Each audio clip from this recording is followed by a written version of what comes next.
Às vezes, a verdadeira natureza das pessoas não se revela na calmaria, mas nos momentos em que a vida exige compaixão e humanidade.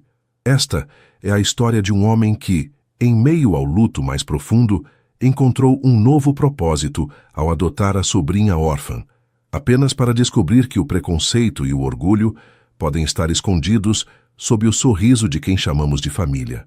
No cenário de um Natal que deveria ser de celebração, um ultimato cruel transforma a ceia em um campo de batalha emocional. Mas o que ninguém esperava era que o silêncio e a paciência seriam as armas de uma vingança tão meticulosa quanto devastadora. Prepare-se para ver como um simples "ok" pode ser o início do fim para quem acredita que o sangue vale mais do que o amor. Antes de começarmos essa história incrível, não se esqueça de curtir o vídeo, se inscrever no canal e contar pra gente nos comentários de onde você está ouvindo essa história. O cheiro de óleo de motor e café velho sempre vai me lembrar do meu irmão, Felipe. Ele era o tipo de homem que encontrava beleza em engrenagens enferrujadas e acreditava que qualquer problema do mundo poderia ser resolvido com uma chave de fenda e um pouco de paciência. Quando o caminhão perdeu o freio naquela descida da Serra do Mar, em uma tarde de terça-feira abafada e cinzenta, a paciência do universo acabou. Felipe se foi instantaneamente, deixando para trás uma oficina cheia de projetos inacabados e, o que mais dói no meu peito até hoje, uma menina de 5 anos chamada Maia. Maia não tinha mais ninguém. A mãe dela havia sumido no mundo antes mesmo de a menina aprender a falar papaico. No dia do enterro, sob um sol escaldante que fazia o asfalto do cemitério de Vila Formosa emanar um calor insuportável, eu olhei para aqueles olhos castanhos, tão idênticos aos de Felipe, e fiz uma promessa silenciosa. Enquanto o caixão descia, eu segurei a mão pequena dela, que suava de nervosismo, e jurei que ela jamais se sentiria sozinha. Letícia, minha esposa, apertou meu ombro. Naquele momento, sem precisarmos trocar uma única palavra, decidimos que Maia não iria para um abrigo. Ela viria para nossa casa. Ela seria nossa filha. O processo de adoção foi uma montanha-russa de burocracia e ansiedade. Gastamos economias que estavam guardadas para trocar de carro, preenchemos formulários que pareciam não ter fim e recebemos assistentes sociais em nossa sala de estar em manhãs de sábado, onde o som do ventilador de teto barulhento tentava, sem sucesso, disfarçar o meu nervosismo. Mas, finalmente, o papel chegou. Maia era, perante a lei e perante o meu coração, uma de nós. No entanto, nem todos na família compartilhavam dessa visão de amor sem fronteiras. Minha sogra, Dona Odete, sempre foi uma mulher de tradições rígidas e um orgulho aristocrático que não condizia com o saldo da sua conta bancária. Ela morava em um casarão antigo, no bairro da Muca, cheio de móveis de jacarandá que cheiravam a lustra-móveis e mofo. Para ela, a linhagem era a coisa mais importante do mundo. Desde que Maia entrou em nossas vidas, Odete se tornou uma sombra gélida. Nos almoços de domingo, ela mal olhava para a menina. Enquanto servia o seu famoso arroz de forno, sempre fazia questão de comentar como o sobrinho de fulana era a cara do pai, enfatizando a palavra genética, como se fosse uma bênção divina. O clima começou a pesar de verdade quando dezembro chegou. O calor de São Paulo nessa época é sufocante. As pancadas de chuva no final da tarde deixam o ar pesado e as luzes de Natal começam a piscar em cada poste, trazendo aquela pressão social por reuniões familiares perfeitas. Estávamos na cozinha de Odete, o som dos carros passando na rua de paralelepípedos ao fundo, enquanto ela organizava a lista de quem traria o que para a ceia. O cheiro de cravo e canela invadia o ambiente, mas a doçura parava por ali. Estevão, querido, já organizei tudo, disse ela, sem tirar os olhos da sua caderneta de capa de couro.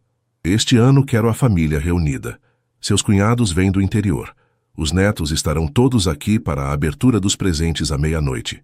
Será uma celebração da nossa linhagem, da nossa história. Eu bebi um gole do suco de caju gelado, sentindo uma pontada de preocupação. Letícia, ao meu lado, mexia nervosa na aliança. Que ótimo, Dona Odete. A Maia está super ansiosa. Ela até já escolheu o vestido que quer usar. Um vermelhinho que o Felipe tinha dado para ela antes de... Bem, você sabe. O barulho da caneta de Odete batendo na mesa de mármore ecoou como um tiro. Ela levantou o olhar e seus olhos eram duas pedras de gelo. Ela ajeitou os óculos na ponta do nariz e soltou um suspiro carregado de desdém. Então, sobre isso, Estevão, eu achei que tinha deixado implícito. Este Natal será algo íntimo, apenas para os legítimos, para o sangue da nossa família.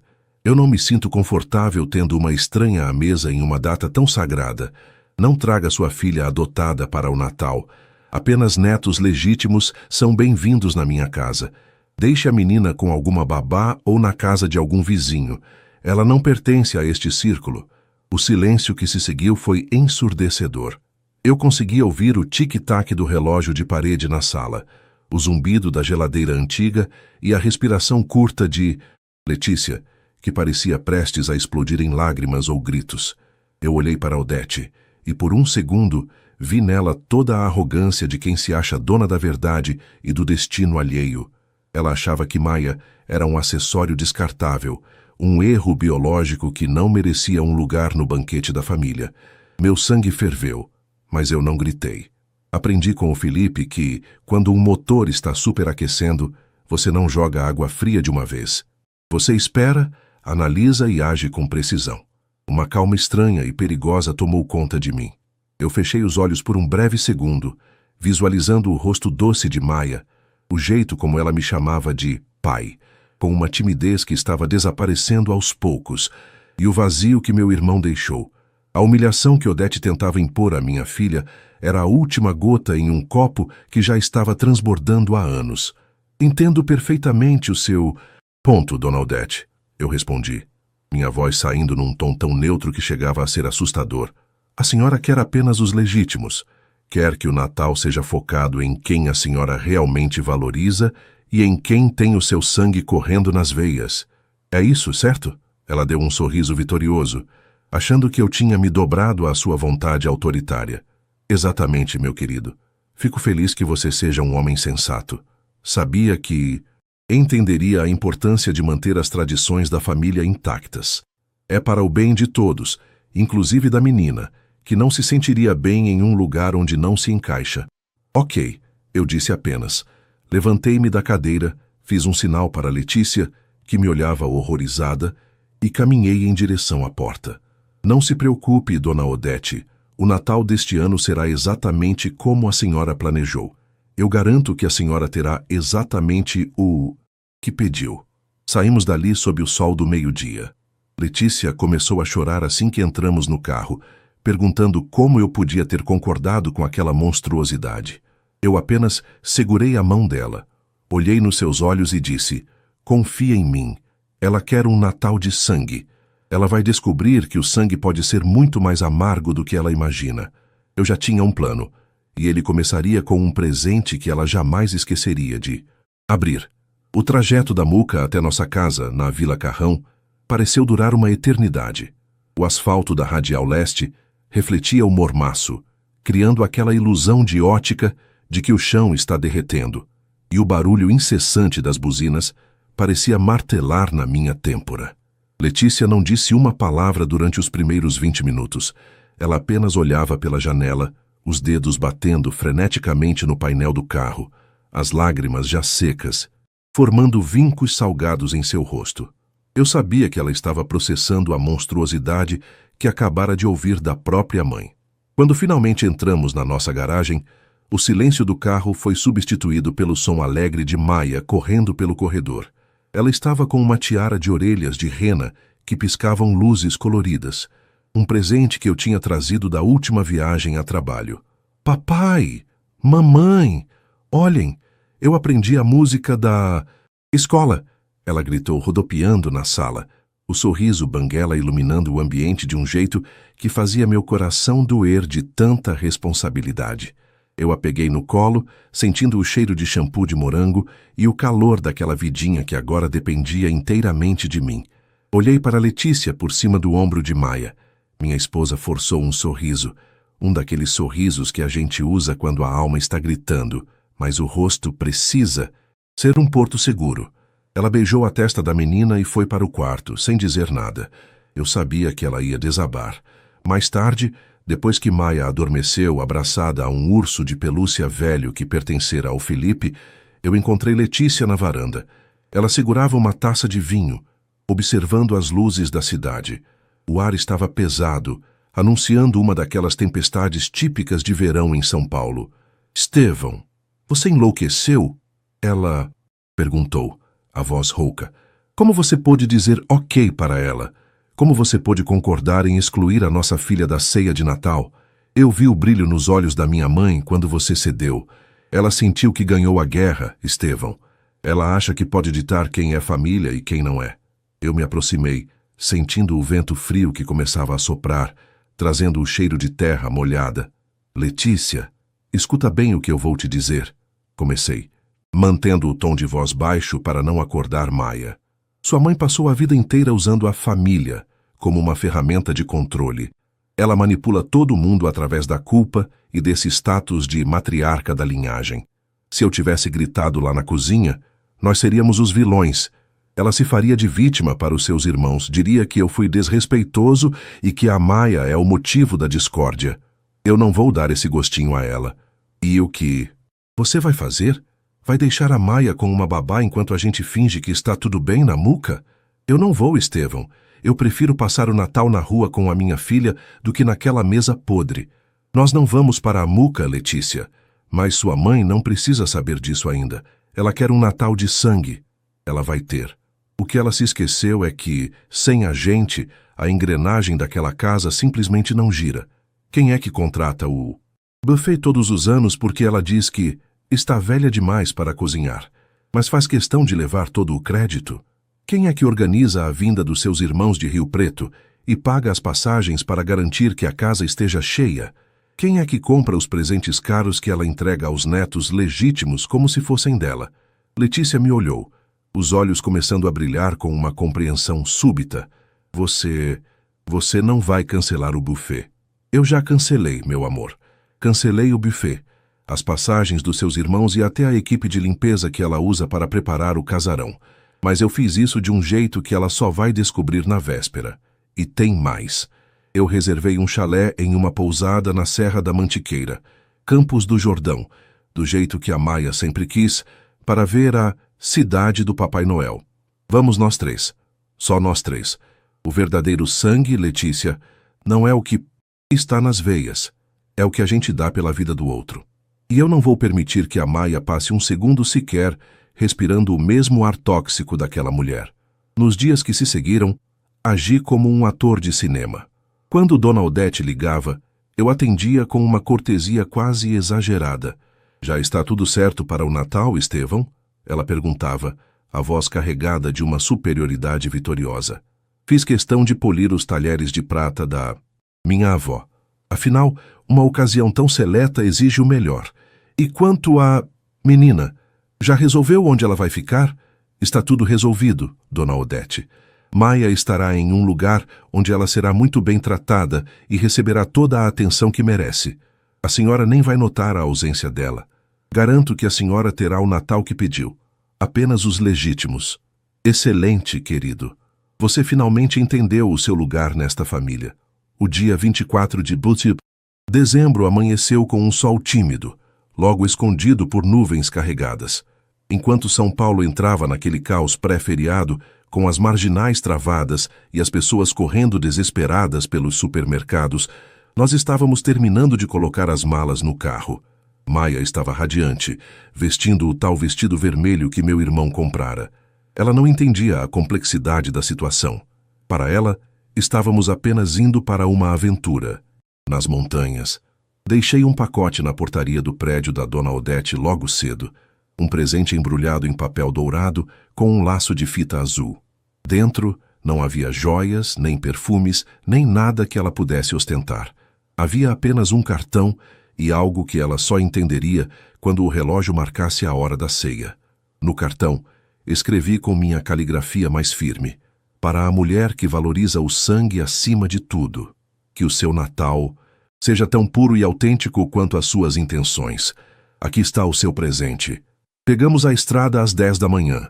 À medida que subíamos a serra, o ar ficava mais fresco e a poluição da capital era substituída pelo verde das araucárias.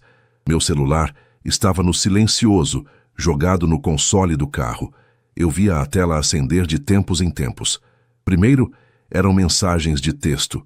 Depois, começaram as chamadas. A primeira ligação de Dona Odete foi às 14h, provavelmente a hora em que o buffet deveria ter chegado para começar os preparativos da ceia, que alimentaria 20 pessoas. Ela devia estar estranhando o atraso. A segunda foi às 15h, talvez o momento em que ela ligou para os filhos em Rio Preto e descobriu que as passagens não existiam e que eles, por falta de aviso e transporte, tinham decidido passar o Natal em suas próprias casas. Às 18h, as chamadas se tornaram frenéticas. Eu imaginei a cena. Ela sozinha naquela mansão enorme, com os talheres de prata polidos sobre uma mesa vazia, o cheiro de mofo dos móveis de jacarandá sendo a única companhia, sem comida, sem decoração, sem os netos legítimos e, principalmente, sem os servos, que ela tanto desprezava, mas de quem era totalmente dependente. Maia, no banco de trás, cantava alegremente enquanto olhava as vacas no pasto. Letícia segurou minha mão e sorriu, um sorriso real, leve. "Você acha que ela vai entender?" Ela perguntou. "Ela vai entender que o sangue dela não consegue comprar uma companhia sequer se não houver amor", eu respondi. "E ela vai entender que, quando você tenta expulsar um membro da família, você corre o risco de ficar do lado de fora da porta." O celular brilhou novamente. 15 chamadas perdidas. 18, 22. O número não parava de subir. Dona Odete estava começando a entrar em pânico. Ela estava prestes a descobrir que o presente que eu deixei para ela era a coisa que ela mais temia no mundo. A verdade nua e crua da sua própria solidão. O ar de Campos do Jordão era exatamente o que precisávamos. Gelado, puro e carregado com aquele perfume inconfundível de lenha queimada e terra úmida.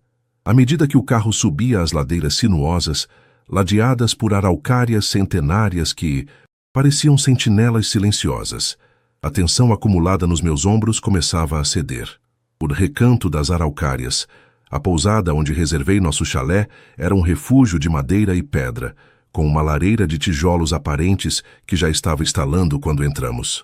O som do fogo consumindo os troncos secos era um contraste absoluto com o silêncio cortante que eu sabia que reinava na muca naquele exato momento. Maia correu para a janela, deixando as marcas dos seus dedinhos no vidro embaçado pelo frio.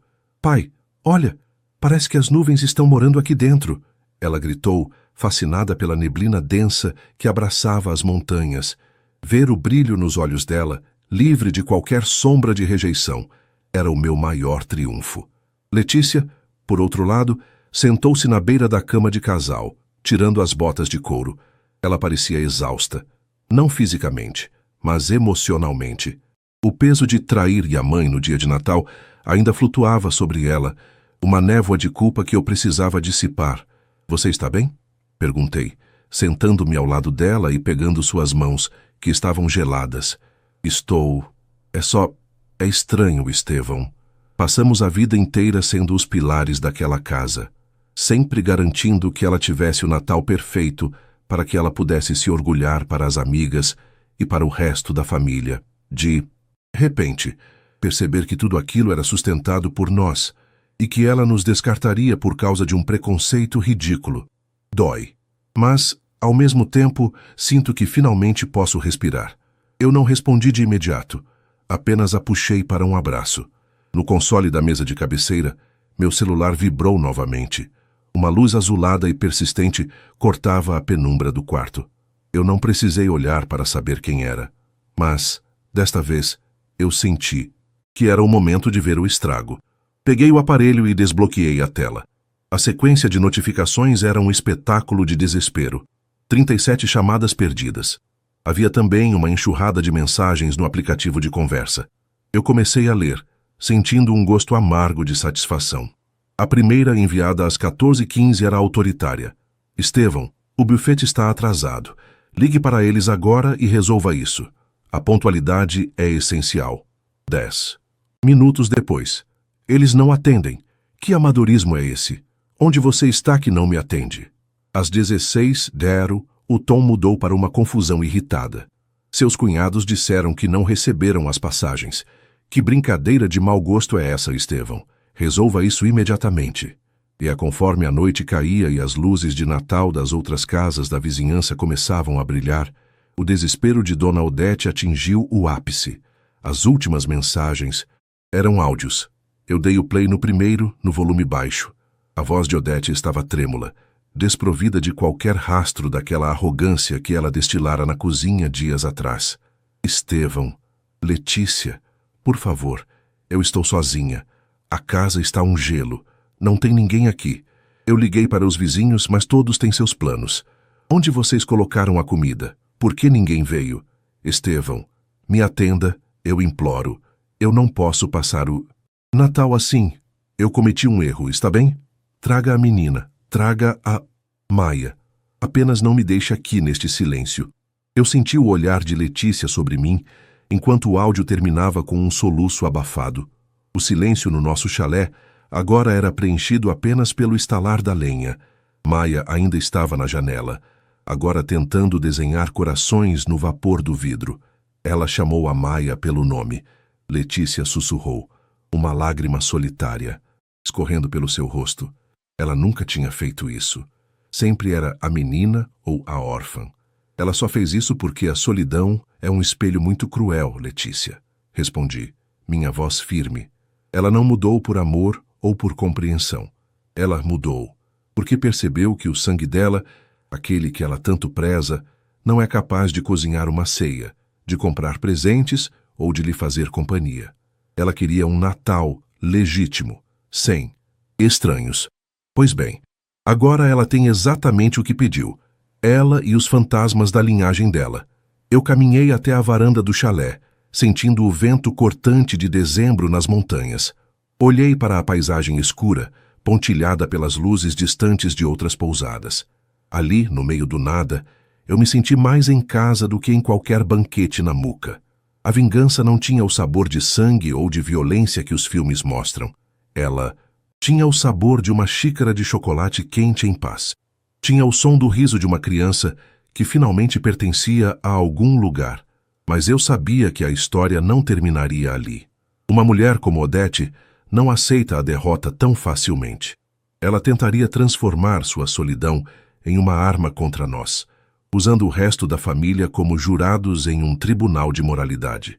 Eu precisava me preparar para o dia seguinte, para o momento em que a ressaca emocional do Natal passasse e a guerra de narrativas começasse. Voltei para dentro e vi Maia sentada no tapete, brincando com um quebra-cabeça que eu havia comprado. Ela olhou para mim e sorriu. Papai, a vovó Odete vai vir aqui? A pergunta me pegou de surpresa. Maia, com sua pureza, não guardava rancor. Ela apenas lembrava da figura da avó, mesmo que essa avó a tivesse tratado como um móvel invisível nos últimos meses. Não, meu amor.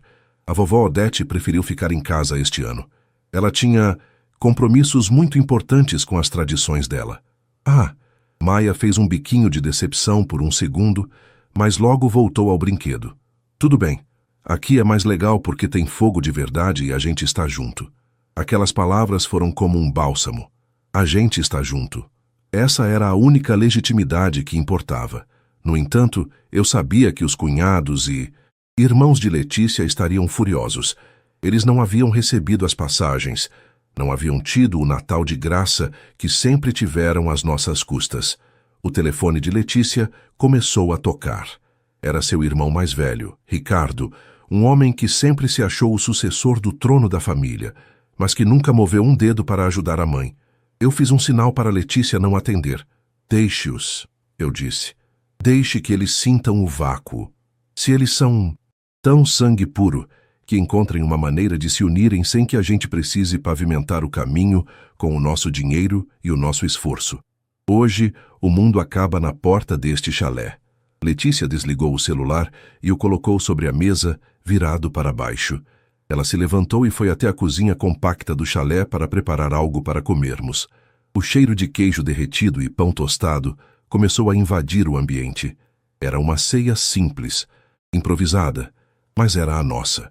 Enquanto comíamos, eu não conseguia tirar da cabeça a imagem de Odete sentada àquela mesa de 12 lugares, com os talheres de prata brilhando sob a luz do lustre de cristal, cercada por travessas vazias e pelo eco de suas próprias palavras preconceituosas. A vingança estava completa, mas o crescimento pessoal estava apenas começando. Eu precisava garantir que essa ruptura não fosse apenas um episódio isolado, mas o alicerce de uma vida onde Maia jamais precisasse pedir permissão para existir. O Natal estava acabando, mas as consequências do que eu fiz estavam apenas começando a germinar. E eu estava pronto para enfrentar cada uma delas, desde que tivesse minha filha e minha esposa ao meu lado. A manhã de Natal em Campos do Jordão surgiu com uma suavidade que eu não experimentava há anos. Não havia o barulho estridente dos despertadores, nem a correria para montar mesas quilométricas ou a ansiedade de tentar agradar a uma matriarca que nunca estava satisfeita.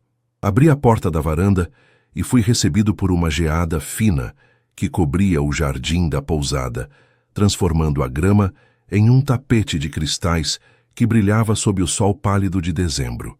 O ar era tão gelado que cada respiração parecia limpar as toxinas dos últimos dias.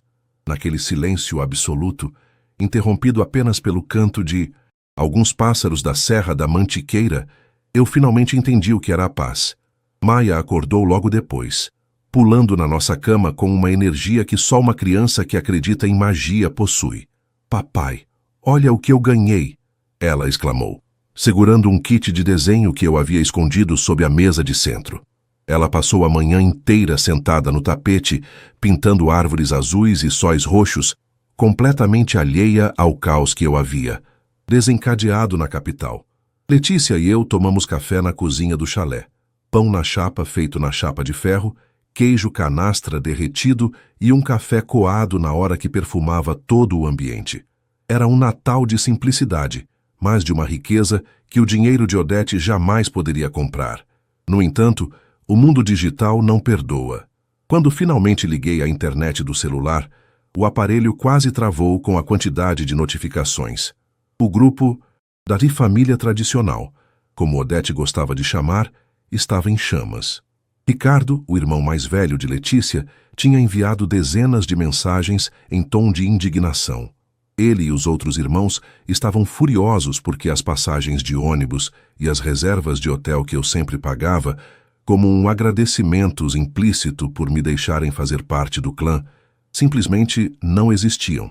Eles chegaram à rodoviária de Rio Preto e descobriram que estavam por conta própria. Sem o meu suporte financeiro e logístico, o Natal deles desmoronou. A hipocrisia era fascinante. Aquelas pessoas que enchiam o peito para falar de sangue e linhagem não tiveram a decência de se organizar para visitar a própria mãe quando o patrocínio acabou. Eles não eram uma família, eram um consórcio de interesses sustentado pelo meu esforço. Decidimos voltar para São Paulo no dia 27.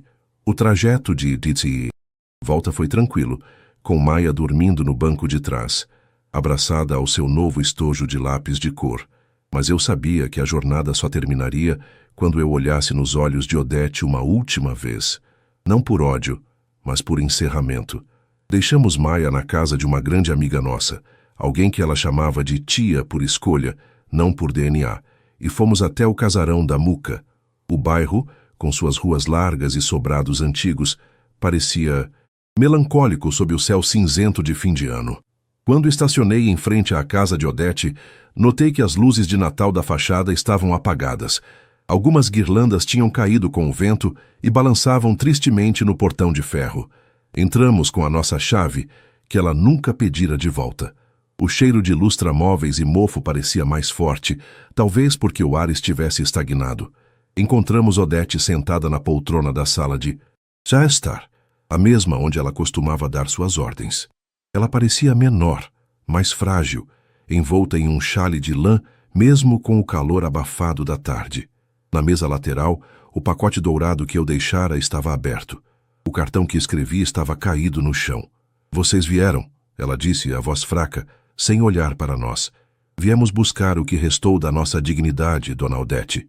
Eu respondi, caminhando até o centro da sala. Ela finalmente levantou os olhos. Não havia fúria neles, apenas uma amargura profunda. Você me humilhou, Estevão. Você me deixou sozinha na noite mais importante do ano. Meus filhos não vieram. Meus netos não ligaram, a não ser para reclamar que as passagens não foram pagas. Eu fiquei aqui com aquela mesa vazia, olhando para as paredes. Você tem ideia do que é passar o Natal no escuro, esperando por pessoas que só aparecem quando tudo é fácil? Agora a senhora sabe como a Maia se sentiria. Letícia interveio, sua voz firme como eu nunca tinha ouvido antes. A senhora queria um Natal só com os legítimos. Pois bem, o resultado foi esse. O sangue que a senhora tanto defende provou que não tem valor algum sem o caráter e o compromisso.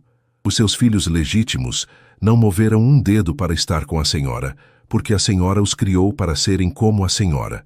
Pessoas que veem os outros como ferramentas, não como seres humanos. Odete tentou balbuciar algo sobre tradição, mas eu a interrompi. A senhora abriu o meu presente, não abriu? As 37 chamadas perdidas no seu registro. Esse foi o meu presente de Natal para a senhora. A percepção de que a senhora é a única responsável pela sua própria solidão. Eu sempre fui o estranho, que pagava as contas e organizava a sua vida. A Maia é a estranha, que traria alegria e renovação para esta casa. Mas a senhora preferiu o seu orgulho de linhagem, pois fique com ele. Ele vai te aquecer nas noites frias? Ele vai te abraçar quando a senhora ficar doente? Tirei o molho de chaves do bolso e o coloquei sobre a mesa de jacarandá. O barulho do metal batendo na madeira ecoou pela sala silenciosa. Estamos indo embora, Dona Odete. Não apenas desta casa, mas da sua vida. Eu vou focar o meu tempo e o meu dinheiro na oficina do meu irmão, que agora é oficialmente o patrimônio da Maia. Vou transformar aquele lugar em algo que o Felipe se orgulharia. E a Maia vai crescer sabendo que família é quem escolhe ficar, quem escolhe lutar e quem escolhe amar, independentemente de qualquer exame de laboratório. Saímos sem olhar para trás. Enquanto caminhávamos para o carro, ouvi o som de um choro baixo vindo de dentro da casa, mas não parei. Algumas feridas só cicatrizam com o distanciamento total. Meses depois, a vida tomou seu rumo natural. Reformei a oficina. O letreiro agora diz: Oficina Felipe Maia, legado e precisão. Maia está na escola, cercada de amigos que a amam pelo que ela é. Ela ainda usa o vestido vermelho em ocasiões especiais, dizendo que é sua roupa de coragem. Ricardo e os outros tentaram me procurar para pedir empréstimos, mas o silêncio foi a minha única resposta. Sentado na varanda da nossa casa, vendo Letícia e Maia brincarem de esconde-esconde no quintal, percebo que a verdadeira vingança não foi deixá-la sozinha. A verdadeira vingança foi ser feliz. Foi construir um império de afeto sobre as cinzas de um preconceito que não tem mais lugar no mundo. O sangue de Felipe vive em cada gesto de carinho que dedico à filha dele. E isso, Dona Odete, é a única legitimidade que realmente importa.